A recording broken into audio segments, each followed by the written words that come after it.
Exercise 5.2 त्यातला first question बघा. Exercise 5.2 first question बघायला मिळतं. In the figure 5.22 quadrilateral ABCD is parallelogram. P and Q are midpoints of AB and DC respectively. Prove that quadrilateral APCQ is parallelogram.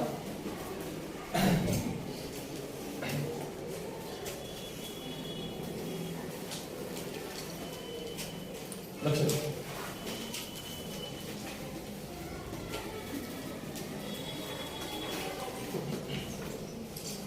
ABCD parallelogram.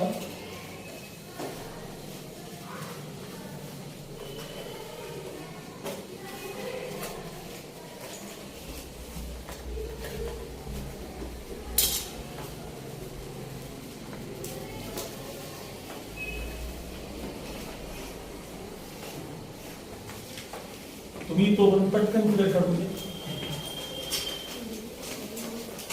ABCD parallelogram 3 mid point आहे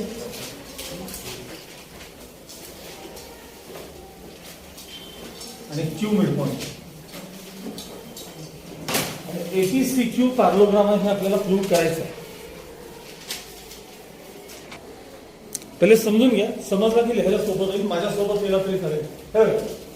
तुम्हाला मी अगदी शेवटची या चार properties मध्ये कोणत्या 4 प्रॉपर्टीज टेस्ट ऑन पॅरलोग्राम मध्ये शेवटची प्रॉपर्टी तुम्हाला अशी सांगितलेली आहे. आठवण दिली होती. क्वाड्रिलॅटरल मध्ये कोणतीही एकच पेअर ही असेल किंवा ही असेल अपोजिट साइडची एकच पेअर जर पॅरलल ऍज वेल ऍज कॉन्ग्रुएंट असेल तर तो क्वाड्रिलॅटरल काय असतो? एकच पेअर. बाकीच्या दुसऱ्या बाबतीत काही नाही सांगितलं तरी चालेल. एकच पेअर पॅरलल किंवा कॉन्ग्रुएंट असेल तर तो काय असतो? पॅरलोग्राम. आता बघा नीट आहे. हा ABCD मुळात पॅरलोग्राम दिलाय तुम्हाला. मग याचा अर्थ AB आणि CD पॅरलल आहेत की नाही सांगा? AB आणि CD पॅरलल आहे. त्याच्यावरचाच AP आणि CQ पार्ट आहे ना.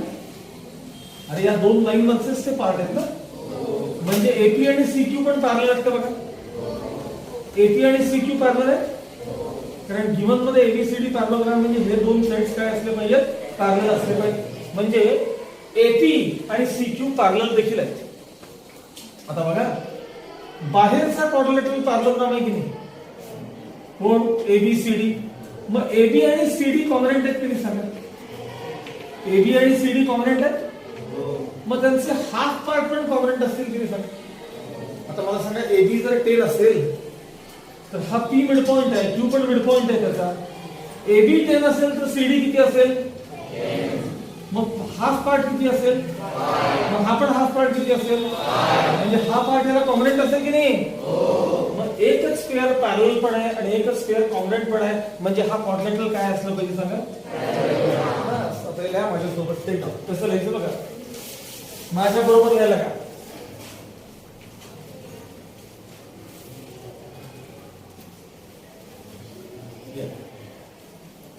किंवा 2 मिनिट थांबा. 2 मिनिट आधी जरा समजून घ्या. पॉज करतो मी नंतर पण समजून घ्या. ते तसं उपयोगाचं नाही. लक्ष नाही द्या. हे असं केलं की लवकर समजेल तुम्हाला. बघा तुम्ही नंतर लिहिलं तरी चालेल. तर लक्ष द्या. वरती बघा सगळ्यांनी. Quadrilateral ABCD is parallelogram given. Quadrilateral ABCD is parallelogram given. मग याचा अर्थ AB आणि DC काय असणार? पॅरलल आहे. Therefore AB is parallel to DC. AB is parallel to DC. P and Q are midpoints of sides AB and DC respectively.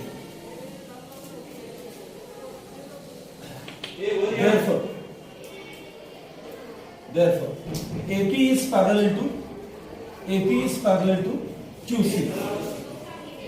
P आणि Q त्याच AB आणि CD वरचे मिड पॉइंट्स असल्यामुळे AP आणि CQ काय आहेत सांगा? हे AP आणि CQ काय पॅरलल देखील. आता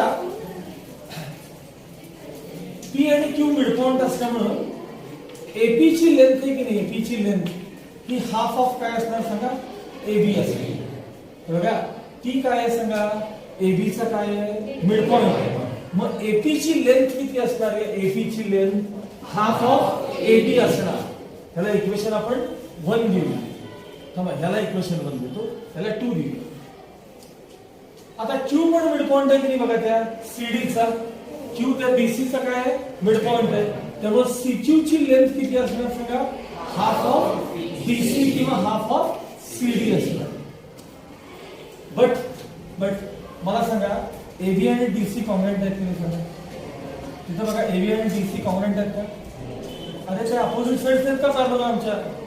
बट AB कॉन्ग्रुएंट काय सांगा DC. रिझन काय अपोजिट साइड्स ऑफ पॅरलॉग्राम. मग आता मला सांगा AB ची लेंथ किती आहे सांगा AB ची लेंथ. किंवा असं करूया थांबा AB कॉन्ग्रुएंट DC आहे. मग मी AB ला काय रिप्लेस करतोय बघा वाईस AP. कळतं का तुम्हाला हे सगळं. नसेल तर दुसरा पर्याय सांगतो थांबा.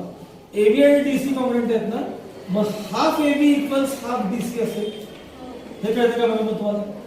AB आणि CD इक्वल आहे मान्य का. मग हाफ AB आणि हाफ DC पण इक्वल असेल की नाही असेल ना. हा मग हाफ AB म्हणजे कोण सांगा. हाफ AB म्हणजे कोण हाफ AB म्हणजे कोण therefore AP is equal to half DC म्हणजे कोण इक्वेशन 4. आता बघा AP आणि QC पॅरलल आहेत. इथं AP आणि QC कॉन्ग्रुएंट आहेत. कॉन्ग्रुएंट म्हणजे इक्वल आहेत. बघा AP आणि QC काय आहेत सांगा पॅरलल. हे बघा इथे आहे AP आणि QC हे काय आहेत सांगा पॅरलल. आणि आता AP आणि QC कॉन्ग्रुएंट झाले बघा. AP आणि QC काय झाले फ्रॉम 2 and 4 सांगा फ्रॉम 2 and 4 इथं 2 नाही 1 इक्वेशन 1 आहे ना 1 and 4 सांगा क्वाड्रिलेटरल APCQ इज आता लिहून घ्या.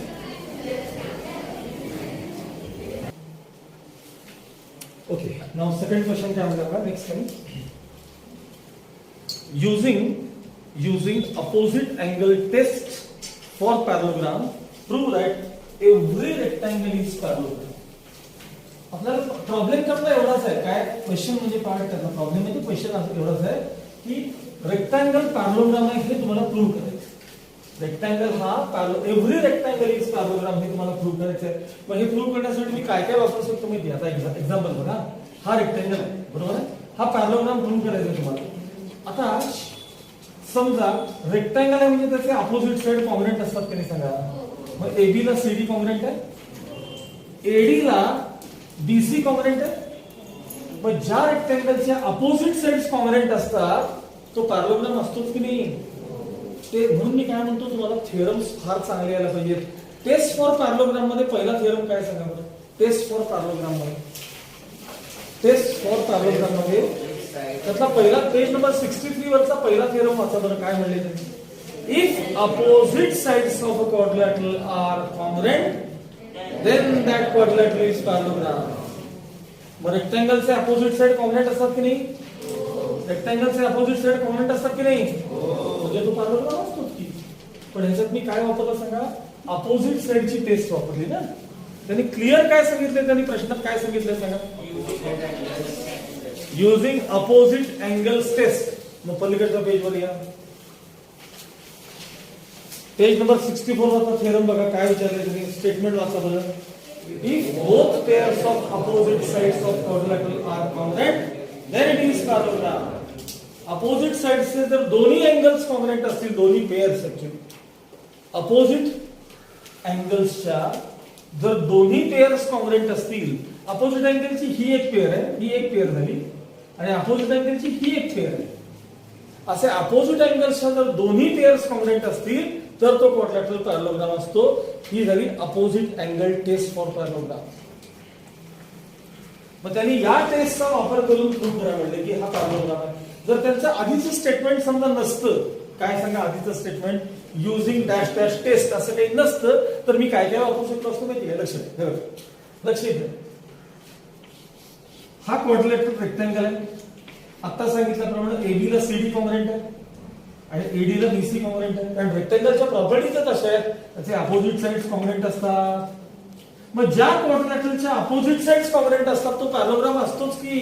हा पहिला थेरम बघितला की नाही आपण. चला हा पॅरलोग्राम टू झाला. दुसरा सांगतो पहिले, दुसरा सांगतो, लक्ष नाही आणखी सांगतो. रेक्टँगल म्हणजे चारही अँगल 90 डिग्री. त्याची डेफिनेशन मुळात अशी आहे, quadrilateral whose all angles of right angle is called rectangle. ज्याचे चारही अँगल्स राईट अँगल असतात त्याला काय म्हणतात, रेक्टँगल म्हणतात. मग हा रेक्टँगल म्हणजे चारही अँगल्स काय आहेत, राईट अँगल आहेत की नाही. मग आता मला सांगा ए आणि डी ची टोटल 180 आहे का बघा. सी आणि डी ची टोटल 180 का बघा. इंटिरियर अँगल्सची टोटल 180 असेल तर लाईन्स पॅरलल असतात की नाही. Second lesson geometry second lesson. हे बघा हे पण दोघं असं इकडनं बघा, इकडनं या बाजूला बघा बघा. या दोन लाईन्सच्या बाबतीत हे इंटिरियर अँगल्स आहेत की नाही. इंटिरियर अँगल्स टोटल 180 आहे म्हणून लाईन्स पॅरलल. या दोन लाईन्स पॅरलल, या दोन लाईन्स पॅरलल म्हणजे तो काय झाला, पॅरलोग्राम झाला की नाही. पण मी इथे इंटिरियर अँगल स्पेस वापरली. रेक्टँगलचे डायगोनल बायसेक्ट पण करतात. रेक्टँगलचे डायगोनल बायसेक्ट पण करतात. मग याचे डायगोनल बायसेक्ट करतात म्हणून तो पॅरलोग्राम आहे. कसा यायला पाहिजे बघा ते आपल्याला. डायगोनल बायसेक्ट करतात म्हणून पॅरलोग्राम. तिसरा थेरम बघा, टेस्ट फॉर पॅरलोग्रामचा तिसरा थेरम बघा. टेस्ट फॉर पॅरलोग्रामचा तिसरा थेरम काय वाचा. If the diagonals of a quadrilateral bisect each other, then that quadrilateral is कसं वापरायचं असते बघा ते. आता याचे पण डायगोनल बायसेक्ट करतात की नाही, म्हणजे हा पण पॅरलोग्राम आहे. आणि असं पण आहे आता बघा, हा रेक्टँगल आहे की नाही सांगा हा. मग डीसी ला एबी पॅरलल आहे का. अरे हो का नो. धन्यानो डीसी ला एबी पॅरलल आहे. डीसी ला एबी कॉंग्रुएंट आहे. मग अपोजिट साइडची एकच पेअर पॅरलल पण आहे कॉंग्रुएंट पण आहे म्हणून तो पॅरलोग्राम. काय वापरलं मी, टेस्ट 4 वापरले बघा. टेस्ट 4 काय बघा, test 4 fourth test for parallelogram बघा. Fourth test for parallelogram.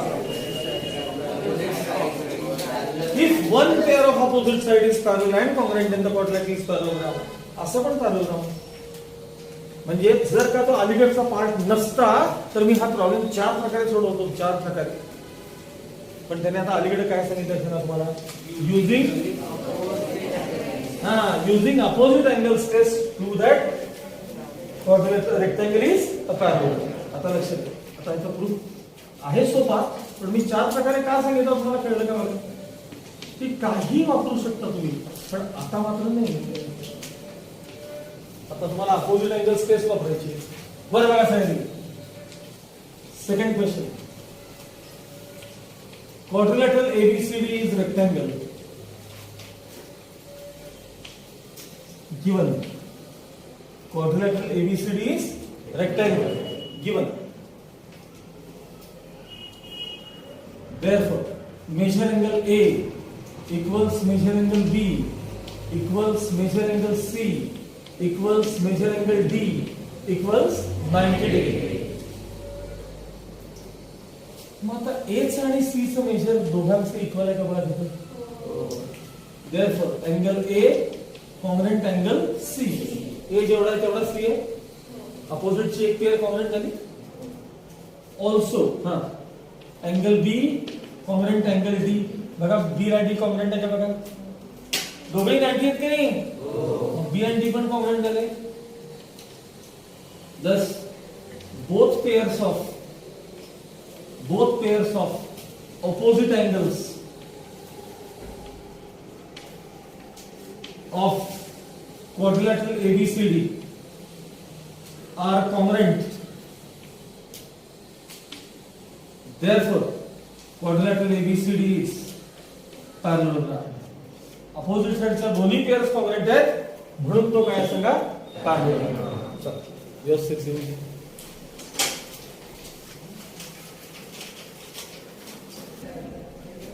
Next question, तो थर्ड क्वेश्चन जो आहे आपला, तो समजण्यासाठी प्रॉपर्टी सांगतो ते सगळ्यांनी आधी बघून घ्या.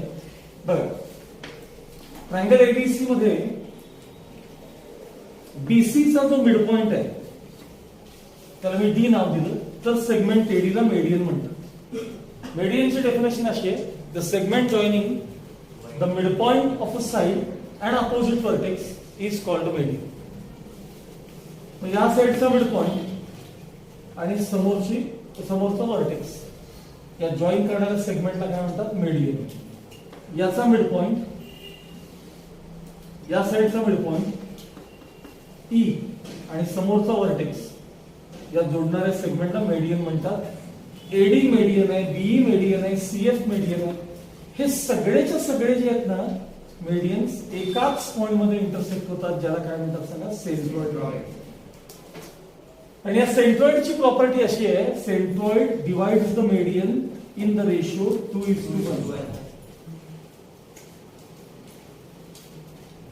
म्हणजे हा पार्ट 2 असेल तर हा पार्ट 1 असतो. हे ओळखायचं कसं? मी तुम्हाला मागे असं लक्षात ठेवायचं होतं, व्हर्टेक्सला जॉईन केलं. आता हा व्हर्टेक्स आहे आणि हा मिड पॉइंट आहे. मग या एडी मेडियन वर तो जी जो पॉइंट आहे ना, बघा एडी ही मेडियन आहे, एडी ही काय सांगा? मेडियन आहे. त्याच्यावर तो जी पॉइंट आहे. तर मोठा पार्ट कोणता असतो माहितीये? मोठा पार्ट जो व्हर्टेक्सला जोडलेला असतो तो नेहमी मोठा असतो आणि मिड पॉइंटला जोडलेला असतो ना, मिड पॉइंटला तो लहान असतो.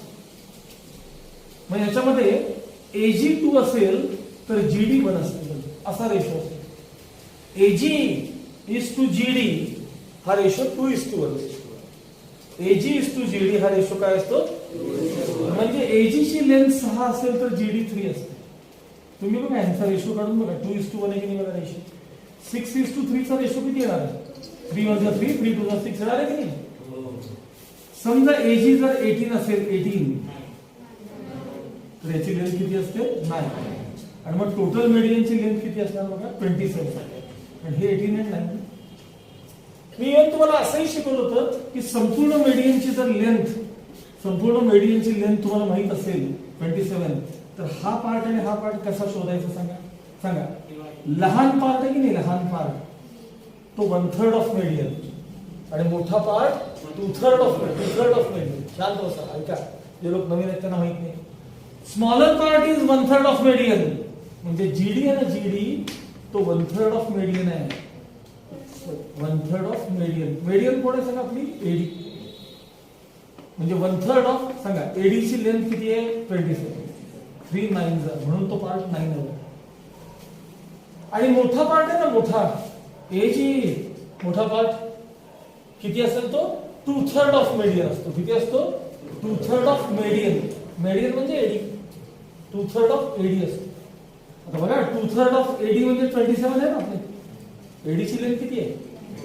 3 9 आणि 9 2 18. बघा बरं, एजी 18 आहे की नाही बघा, आणि ते 9. ही प्रॉपर्टी तुम्हाला माहित असावी लागते. एजी इज टू जीडी हा रेशो काय सांगा? 2:1. तसं बीजी इज टू जी हा पण ratio 2:1. CG is to FG हा रेशो पण 2:1. व्हर्टेक्सला जोडलेला पार्ट 2 आणि मिड पॉइंटला जोडलेला पार्ट 1. 2:1 असा तो रेशो लक्षात ठेवायचा, कधीही विसरायचं नाही. लहान पार्ट असेल तर 1/3 ऑफ मेडियन आणि मोठा पार्ट असेल तर 2/3 ऑफ मेडियन. लहान पार्ट. आणि मुळात ज्यावेळेस एडी मेडियन असते, जर का एडी मेडियन असेल तर डी हा बीसी चा मिड पॉइंट असतोच, त्याशिवाय त्याला मेडियन म्हणताच येत नाही. जर सीएफ मेडियन असेल तर एफ हा एडी चा मिड पॉइंट असतोच.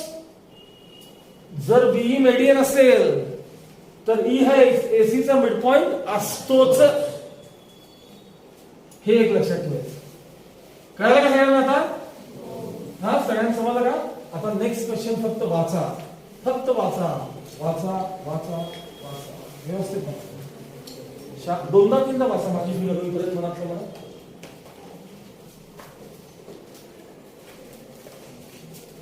थर्ड क्वेश्चन त्यातला बघायला चालू करायचं आपल्याला. थर्ड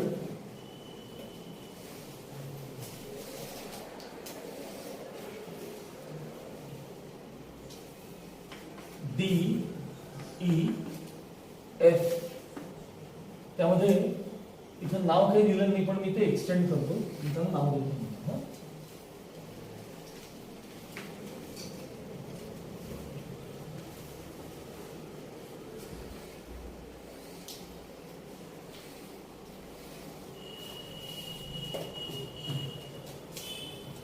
इथं एच नाव दिलं.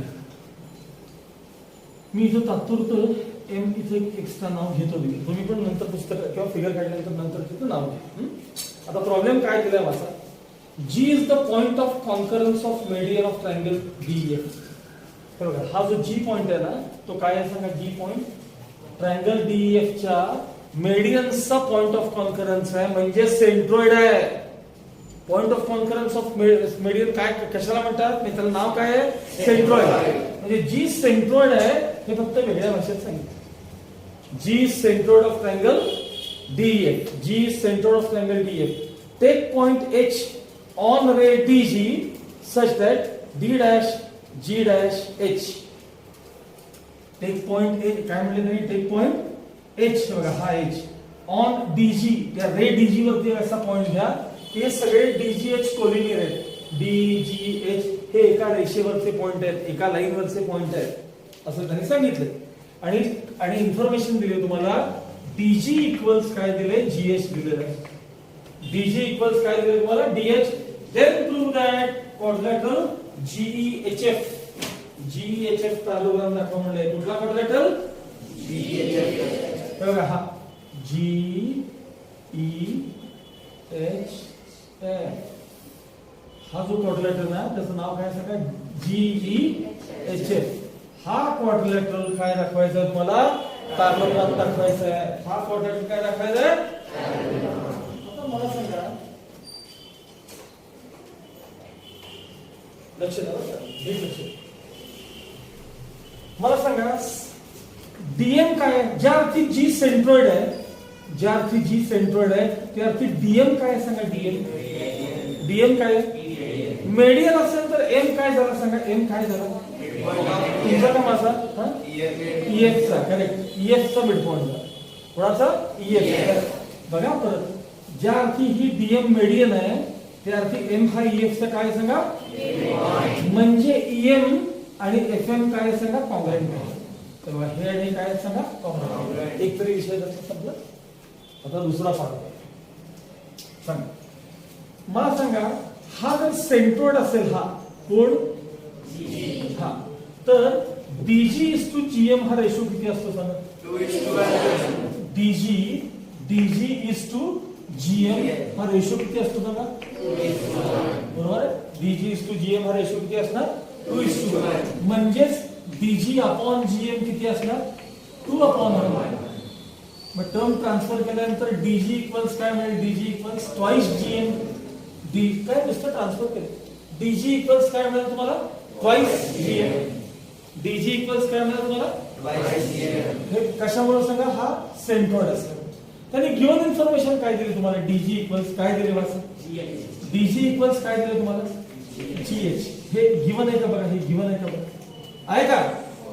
मग दोघांच्या एलएचएस सेम आहे. डीजी म्हणजे ट्वाइस जीएम, डीजी म्हणजे जीएच. मग दोघांच्या एलएचएस काय असलं पाहिजे, म्हणजे ट्वाइस जीएम ची लेंथ किती असली पाहिजे, from 1 into, from twice GM म्हणजे काय असेल, जीएच. 2 ट्रान्सफर केल्यानंतर जीएम इक्वल्स हाफ जीएच दिसलं का तुम्हाला. 2 ट्रान्सफर केल्यानंतर काय दिसलं, GM equals half GH. GM equals half GH दिसलं का. आता जरा थोडा वेळ हा पार्ट बाजूला ठेवा आणि इकडे या, लक्ष द्या. सेगमेंट एबी चा एम मिड पॉइंट असेल, पहिला लेसन ज्योमेट्रीतला फर्स्ट लेसन. सेगमेंट एबी चा जर एम मिड पॉइंट असेल तर एम ची लेंथ किती असते रे, एम ची लेंथ हाफ ऑफ एबी एवढी असते. अरे जर एम हा एबी चा मिड पॉइंट असेल तर एम ची लेंथ हाफ ऑफ एबी एवढी असते की नाही. मग जर एम ची लेंथ हाफ ऑफ एबी एवढी असेल तर एम काय असतो, एबी चा मिड पॉइंट. एवढं कळलं पाहिजे. जर एम ची लेंथ हाफ ऑफ एबी इतकी असेल तर एम हा एबी चा काय असला पाहिजे, मिड पॉइंट. मग आता जीएम इक्वल्स हाफ जीएच बघा बरं फिगर मध्ये. हे बघा, हे जे जीएम आहे ना, हे जीएम याची लेंथ केवढी आहे म्हणून सांगितली आहे, हाफ ऑफ जीएच. अरे जर जीएम ची लेंथ हाफ ऑफ जीएच असेल तर एम काय असला पाहिजे, जीएच चा मिड पॉइंट असला पाहिजे. कोणाचा, जीएच चा मिड पॉइंट. एम काय असला पाहिजे, मिड पॉइंट ऑफ जीएच असला पाहिजे. बरोबर आहे.